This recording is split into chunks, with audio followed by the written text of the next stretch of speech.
What's going on, guys? Welcome to Rants Red Talk, where we discuss all the topics you send through to me on Twitter. And yo, before we get started, big up for all the new subscribers on the X and Rants YouTube channel. We're less than 100 subs away from 10k. So I beg you, scroll down into the description and subscribe if you haven't already. We just filmed the latest episode of Bants and Sauce. That is coming out on Monday, Monday at midday as usual. Also, there's going to be plenty more content coming on that channel. As well as this channel, actually, I'm going to be building my own studio at home. So I think that will be finished by, I don't know, it should be finished within the next 5 or 6 weeks. And then after that, I'm going to be pumping out content like at a rapid rate. So everyone shouting me saying that they want more content is coming soon, bruv. Also, on Sunday will be 5 weeks to my fight. Start pushing it now. Ticket links in the description. The fight is sanctioned by the PBA, Professional Boxing Association. The guy that I'm fighting has an MMA background as well, so it's good. I've done some jiu-jitsu, Muay Thai, stuff like that, as well as obviously doing boxing. This guy has got a karate background, does mixed martial arts, so it's going to be a competitive game, innit? I mean, a competitive fight game. It's fun, innit? It's going to be a competitive fight, and yeah, it's going to be sanctioned, so I think it'll go down like as a semi-pro fight, so it's going to be a good standard. So if you can come down and support me, obviously it's going to be appreciated because it's going to be a hard fight. If not, and you still want to donate, because I'm raising money for the homeless and also donating to the to charities that are helping out in the aftermath of the bushfires in Australia, I'm also going to put the link in the description, guys. So one or the other would be appreciated. Would obviously love you guys to be down there to support me, but I appreciate that most of you guys don't even live in London, so a small donation would go a very long way. Optimistic of smashing the target, and then obviously I can help the people that I want to. So I'm going to be plugging the hell out of this now between now and the fight, guys, because I want to raise all that money, and obviously I want to sell a good number of tickets to have a decent crowd, because yeah, it's going to be a tough fight. So big up for all the support so far. And we're going to go into your questions now. First one, at Man Like Memphis 1. How come we never send our promising young players on loan? Why is it so necessary for our fans? They go straight into the 11 when they could benefit from game time like Dean Henderson has. Great question. I think there's many different reasons for that. I think back in the day, a lot of younger players wanted to go out on loan, prove themselves, so also they could play men's football, but prove that they're ready to play first team football here. I think now that youth players are getting paid so much money, you could be like a youth player at Manchester United. You're driving around in a Mercedes, telling people you play for Manchester United, but you're in the under 23s. Do you know what I mean? If you're not a first team player, you don't play for Manchester United as far as I'm concerned, because at academy level, anyone can play for anyone. It's not really a reflection on how good you are. Do you know what I mean? There's guys in the academy at Oldham, yeah, that are as good as guys in the academy at Manchester United. Like, a lot of it is just down to fortune, innit? So I think some of these men are on P's, and there's no real incentive for them to go out and seek first team football, because they kind of know if it doesn't work out at Man United, I'll just go somewhere else and play League One or something and still make a 5-6 bags a week and be alright, innit? I don't think the same hunger to improve is there. I think back in the day, players would have been knocking on the door saying, yo, I want to go out on loan. I feel like I should be playing men's football. Do you know what I mean? Like, I'm ready. Also, this whole mythical thing. Obviously, Manchester United have this playing youth DNA thing, but I think that these men are just blowing it well out of proportion. Bar the class of 92, yeah, how many men have they really brought through, bruv? Like, that are really established first team players apart from Marcus Rashford and Jesse Lingard? Do you know what I mean? It's like, look how long ago them man came in. 92, bruv. Do you know what I mean? Like, how long ago is that? 92 is 28 years ago. So in 28 years, them man have only really brought through Marcus Rashford, Because man don't want to think about like Kieran Richardsons of this world and all that. Do you know what I'm saying? So what? I'm thinking in the, yeah, literally, because Scholes and them man there retired. And since Scholes and them man have retired, Jesse Lingard and Marcus Rashford are the only man that's come through that academy that are playing first team. Yeah, you know what I'm saying? And if man want to argue Twan Zebe and that and Pogba, but Pogba was bought. Do you see what I mean? So this whole thing that man bring through players and that was a generational thing that happened. But people are still hanging on to this. Like, just because man's in the youth team, yeah, that don't mean you have to bring him through the first team just for the sake of it. We brought through James Wilson, yeah, now he's going to flipping Salford, mate. Wilson that they were hyping up like he was going to be the next Michael Owen and that. Geezer's going Salford now. Do you know what I mean? So I just think that all this talk about bringing through the youth and this, that and the other, if they're good enough, yes. But I just feel like we force it at times. Like the Tahith Chong thing, we're forcing it. He ain't good enough. Man couldn't even look good against Astana. Forcing it, fam. You know what I mean? So I just don't even know, bruv. I just don't even know. I think it's a combination of loads of different things. But I think all of these players would benefit massively from going out to, like a John O'Shea used to go to Antwerp. We had a few boys that went over to Belgium and stuff like that. We're just simply not doing it no more, innit? I think it's a mixture of things. But either way, I think that loan spells have been shown to do all right. And even Jesse Lingard went out on loan a few times. So I just don't even think that there's anything wrong with the loan system. I just don't understand why Manchester United do it, or don't do it. But I think that they just try and force this youth thing. Like, I think that that's what it is more than anything. Let me know what you think in the comment section. It'll be interesting to get you lot's takes on what you think it is, because I'm sure there's going to be loads of different opinions. Next one, the Green Devil. Why are we so shit at transfers? It's like we start fresh when the window opens, when in reality we should have identified who we needed in November, done the groundwork in December and got them in when the window opened. Do you think there's an appetite for a director of football under the Glazers? What I would say, bro, is I just think that it looks like that because I genuinely believe that we don't sign Bruno Fernandes, yeah, if Pogba and McTominay don't get injured. It doesn't happen, innit?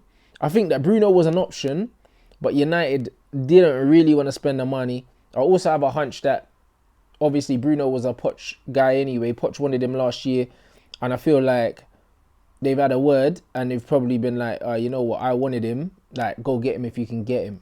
I feel like that's why we've pounced and gone and got him now. And he's been specifically the guy that we wanted, because we were getting linked with Longstaff and them man before.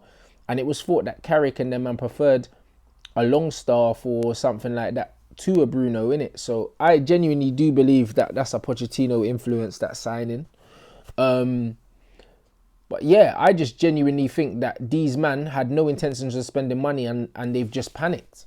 So that's why when we got linked to Bruno at the start of the window, I said to Flex, it's going to take till the end of the window, bro. And it has. We are bartering over like 4 or 5 million in the end and different add-ons and all of these things. It also proves that the money up front isn't there for United. Like with the debt and all the other things that they're paying off, the actual money up front, that's why the installments that are brought up, man's always trying to do add-ons. Every single deal we've done has been an add-on. 10 million add-on, a 15 million add-on, and all those things. I think the actual money we can spend up front because of the debt and everything like that isn't massive. So I do think that that is why things move that slowly, because it's the money thing. And I don't, as much as I'd like to believe there is, I don't think there's an appetite for a DOF.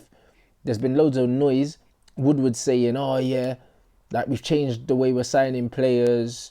I'm not 100% in charge. And he's briefing the press, all these things to make man think that, yo, that I've got this in it. So when there was a little rumour like yesterday or the day before about some PSG DOF not buying it, mate, I don't think we're going to see a director of football at Manchester United anytime soon. Let me know what you think about the DOF situation and why we're so bad at transfers. Next one.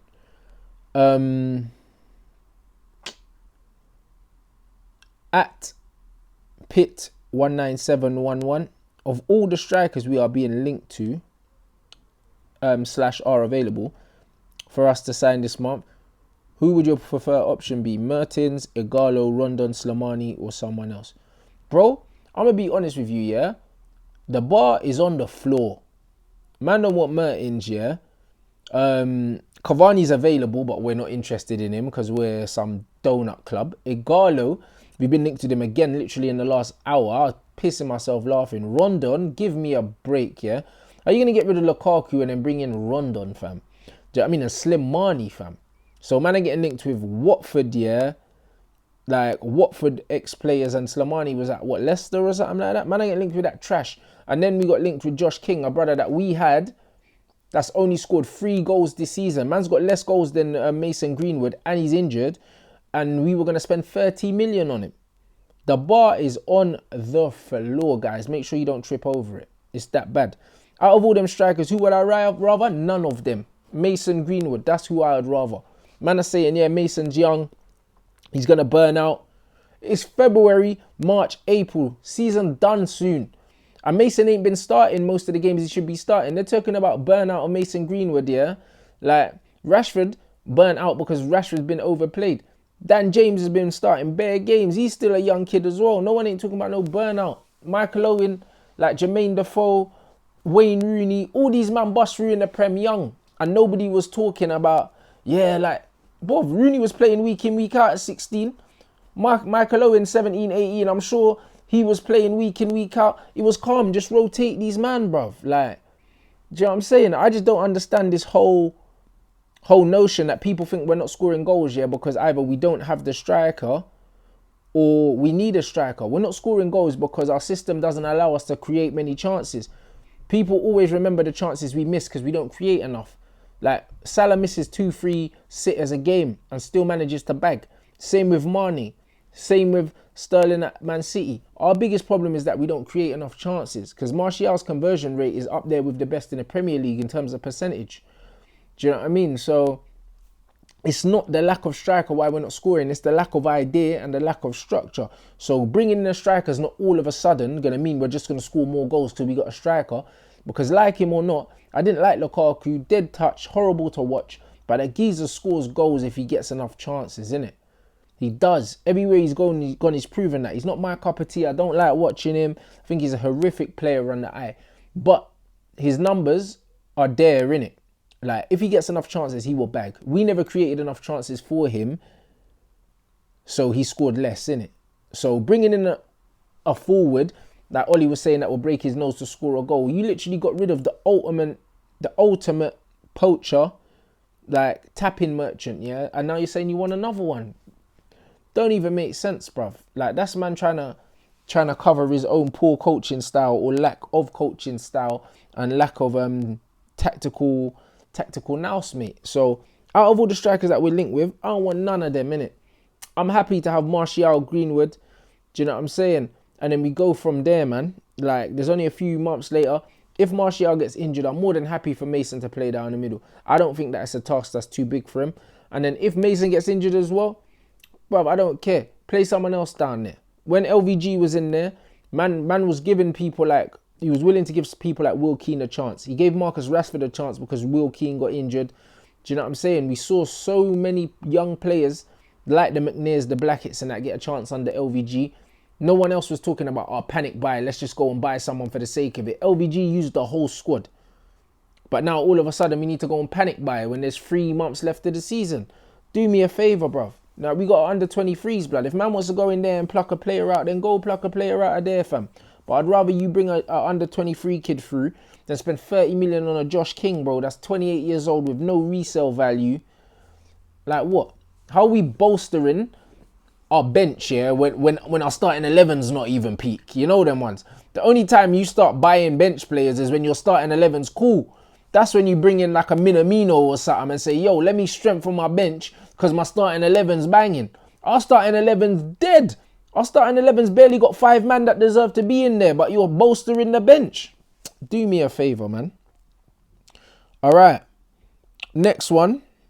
At Petros _ can't read the rest. How much do you consider punditry in England to have a negative effect on fan understanding of the game? Too many are focused on passion and effort and end up sounding redundant. It feeds into fan opinion and we end up scapegoating players like Martial, Hazard, Pogba. To be honest, bro, I think that the pundits not understanding the game is a reflection of the society that they grew up in, the way they were coached, etc., etc., etc. So yeah, I don't think that it's because of. I think, what's the saying? It's the cause, not the symptom, innit? Like, we need to look at them man chatting crap is just a symptom, but the real cause is the lack of football education in this country in general. As I've stated before, when you look at like the Dutch, the Spanish, the French, they have a higher football IQ in general, yeah, because they're taught football in like its purest form, innit? Whereas in England, it's all blood and thunder and passion and that. It's always about that. It's who runs the hardest, who tackles the hardest, whose shots are the dirtiest, you know what I mean? Who shouts the loudest. Like, it's always been about that here, innit? And they don't really learn how to play the game technically. It's improving as the years go by, but England are still miles behind, like the Germans and stuff like that. That's why you can have coaches, you can have young coaches in Germany that are in their late 20s, early 30s and that, and they're better than these 50-year-old managers in England, bruv. Like, that's just how it is, unfortunately. So I just think that in general, the football IQ, the football understanding of a lot of British fans is so low and so limited that, yeah, they would rather a Daniel James or something. Like, someone tweeted me the other day and was like, oh, the reason why fans don't get behind Martial, yeah, is because he don't try hard enough. And I was like, bro, Jesse Lingard is the epitome of try hard. This geezer runs his socks off and he's still whack and you man still brush him.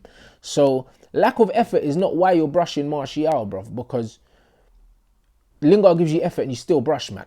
Do you know what I'm saying? So you can't say we'll get behind you if you work hard, because man are working hard and you're still brushing them. So that's not the answer, innit?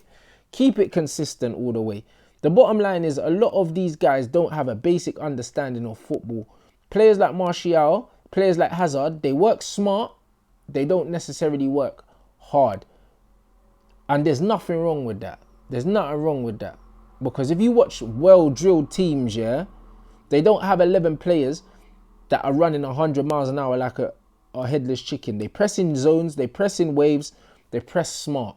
Do you know what I'm saying? You don't see at the top level, you don't see the likes of, like, when you watch Barca play, like, we'll talk about prime Barca, Iniesta, Messi, all these guys. These guys press in waves and zones, but you never saw Iniesta chasing, man, from the halfway line all the way to left back to win the ball, because he understood that this area was where he pressed.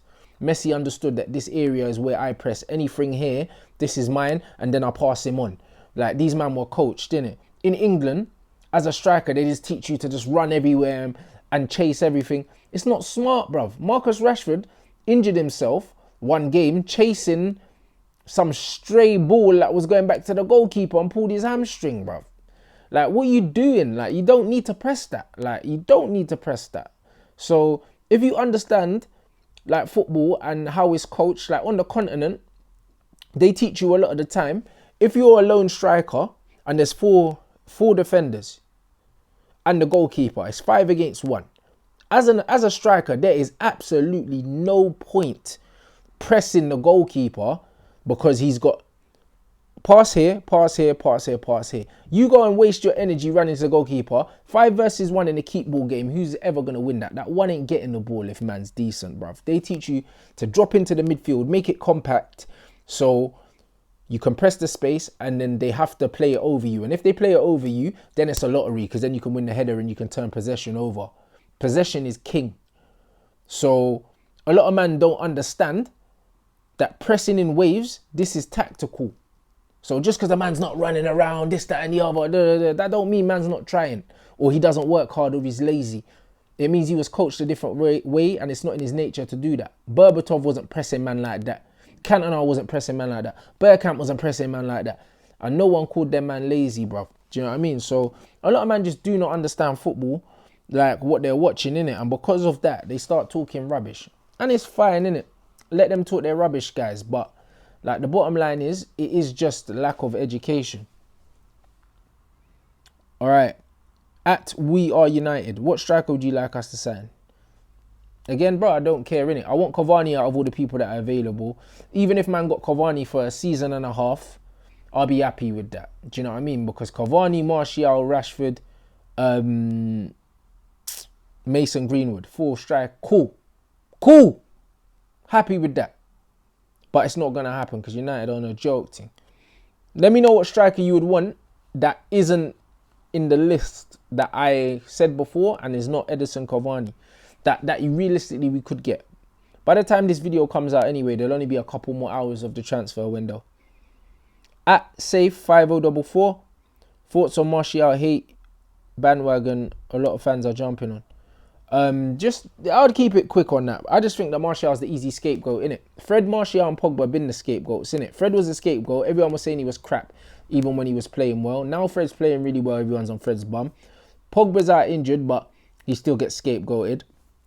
And now Martial's the scapegoat because he's Martial, innit? And as I said, people look at him and say, oh, he doesn't work hard and that. So because of that, we're just going to scapegoat him. Because when Rashford was playing rubbish, and that man weren't onto him like that.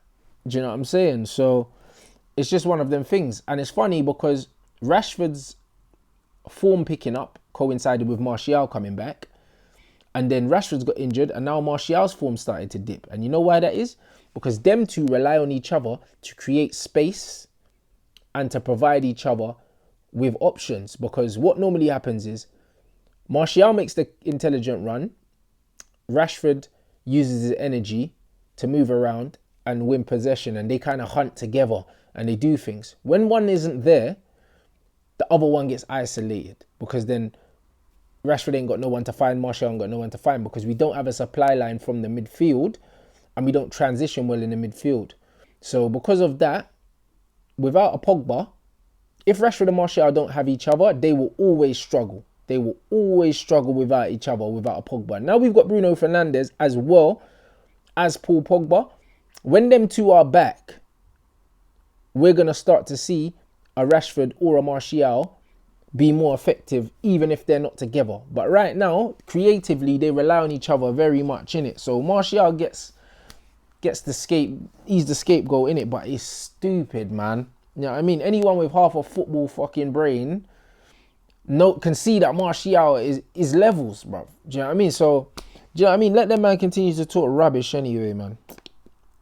At Martial_9, thoughts on Lucas Digne? Do you think he's a Man United quality Everton left back? Absolutely, brother. I take him in a heartbeat. I take him tomorrow. I rate the geezer. I rate him highly. I think he's a baller. I definitely take him, guys. I seen a thing today, they were comparing Chilwell, Danny Rose and that. I think that Digne is better than Chilwell still. I do. So let me know what you think about him. I don't know if you see much of him, but I rate him very highly. And last but not least, at Mr. Maxson, now that we have a midfield three when fit of Fred, Pogba and Fernandes, does that mean we have the second or third best midfield in the league? Second or third? So who's the first one, rude boy? We got the best midfield in the league now, blood, on paper. If all three of these men are on form, we got the best midfield three in the league. Whose midfield three is better than us? Liverpool's. Fabinho, yeah. For me, if all three of these men are on form, Fred, Pogba, Fernandes, you could only argue Fabinho comes in for Fred. Because Henderson don't come in for Pogba or Fernandes. Wijnaldum don't come in for Pogba or Fernandes. What's the other youth's name? Damn, I forgot his name now. The black youth. The African youth that they signed from Germany. Can't remember it. Come back to me. He ain't better than flipping Pogba or Fernandes. Oxlade ain't better than Pogba or Fernandes. Lallana ain't better than Bruv. So they get one midfielder in our midfield three. Man City. Well, I'll go on for that Tom Huddleston, Rodri, yeah? The Spanish Tom Huddleston, the Sangria Huddleston, bruv. He's the bread that they bought because they couldn't get Fred, blood. Man's not taking Sangria Huddleston over Fred. David Silva's an old man. I'm not taking him over Fernandes. And I'm not taking Gundogan over Pogba. So, better than you as well, rude boy. Man's gas now, blood. Man's gonna gas up this whole midfield three. Gas in the world, blood. Then we go to Chelsea. And then we've got man like Lucasade, fam, aka N'Golo Kante, bruv, adds energy, fam. That's what he does. He brings energy, blood. But man's not having N'Golo over Pastor Frederick, bruv. I'm not doing it, fam. I am not having Kovacic over Fernandes. I'm not having anyone else they want to put in midfield over Paul Pogba. So we're better than you as well, blood. Let me think about Tottenham. All right. We don't even need to talk about Tottenham. Them man got diarrhea, fam. You know what I mean? Man like Eric Diarrhea and them man, they're dead food, fam. Your midfield's dead, fam. Do you know what I'm saying? I'll take on Ndombele. That's the only one, bruv. Man like Tanguy, bruv. Apple Tango, fam. And would I take him ahead of Frederick? Not right now, I wouldn't. So, bun all these, man. We got the best midfield three in the league, fam. I don't care. Let me gas it up.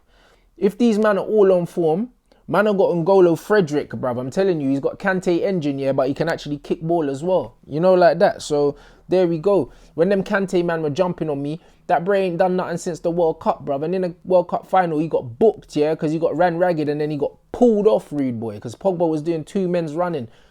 Finish, mate. Do you know what I'm saying? He ain't had a good flipping season in like 18 months, rude boy. The other game against Man City, did you see Fred, blood? Interceptions, key passes, jewels, everything. Top. Don't chat to me about bloody N'Golo Frederick, bruv. He's levels, fam. He's levels. Better than Kante, bruv. Get out of here. Do you know what I'm saying? So, yeah, we got the best midfield three. Man, have to gas it, bruv. And while we're on the gas thing as well, Greenwood 2020 as well, fam. And Henderson 2020 as well, because he's better than T-Rex as well. What's that idiot's name that plays for Everton, bruv? Pickford, bruv. Do you know what I'm saying? Tooth Pickford, blood, with the toothpick fingers, blood. Man can't keep it out. I'm telling you. So, it's the gas season right now. I'm telling you. Gunwood 2020, Henderson 2020, Pastor Fred 2020, just because, fam. Man, I got Bruno Fernandes. It's calm, rude boy. And then Paul Pogba's going to come back as well, and we're doing bits. And all that said, I'm gassed, but we're still not getting top four, innit? But is what it is, man, them. That was your Rants Red Talk. If you don't agree that we got the best midfield three in the league, I don't really care, innit? But we do, fam. So it is what it is. Get these man fit. Do you know what I'm saying? Then man like McFlurry can come back as well, yeah? And do his thing, you get me? McTominay, McSauce, fam. So, yeah. It is what it is. Smash the like button if you haven't already. That's been your Rants Red Talk. Man's gas now, bruv. Man, I got Bruno Fernandes, fam. Like, fam. Man, I got Bruno Fernandes. And we're not getting Josh King, so it's all right, blood. If man end up with a Ighalo, though, I swear down, I might have smashed my phone, bruv. Man, I have to get a new one. But yeah, guys, let me know in the comment section about everything we covered. Everything at the beginning of the video still stands. Support, man. Let's get this money up for the charities as well. Man wants to donate a nice bit of change to Australia. Do you know what I'm saying? And obviously donate some to the homeless as well. So man's going to be out here grafting. I got my first one-to-one boxing session on Sunday as well. I've been doing loads of conditioning and boxing and that, but yeah, camp gets serious now. One-to-one city now. And yeah, man, it's been emotional, guys. Thanks for tuning in. And man's going to catch you on the other side.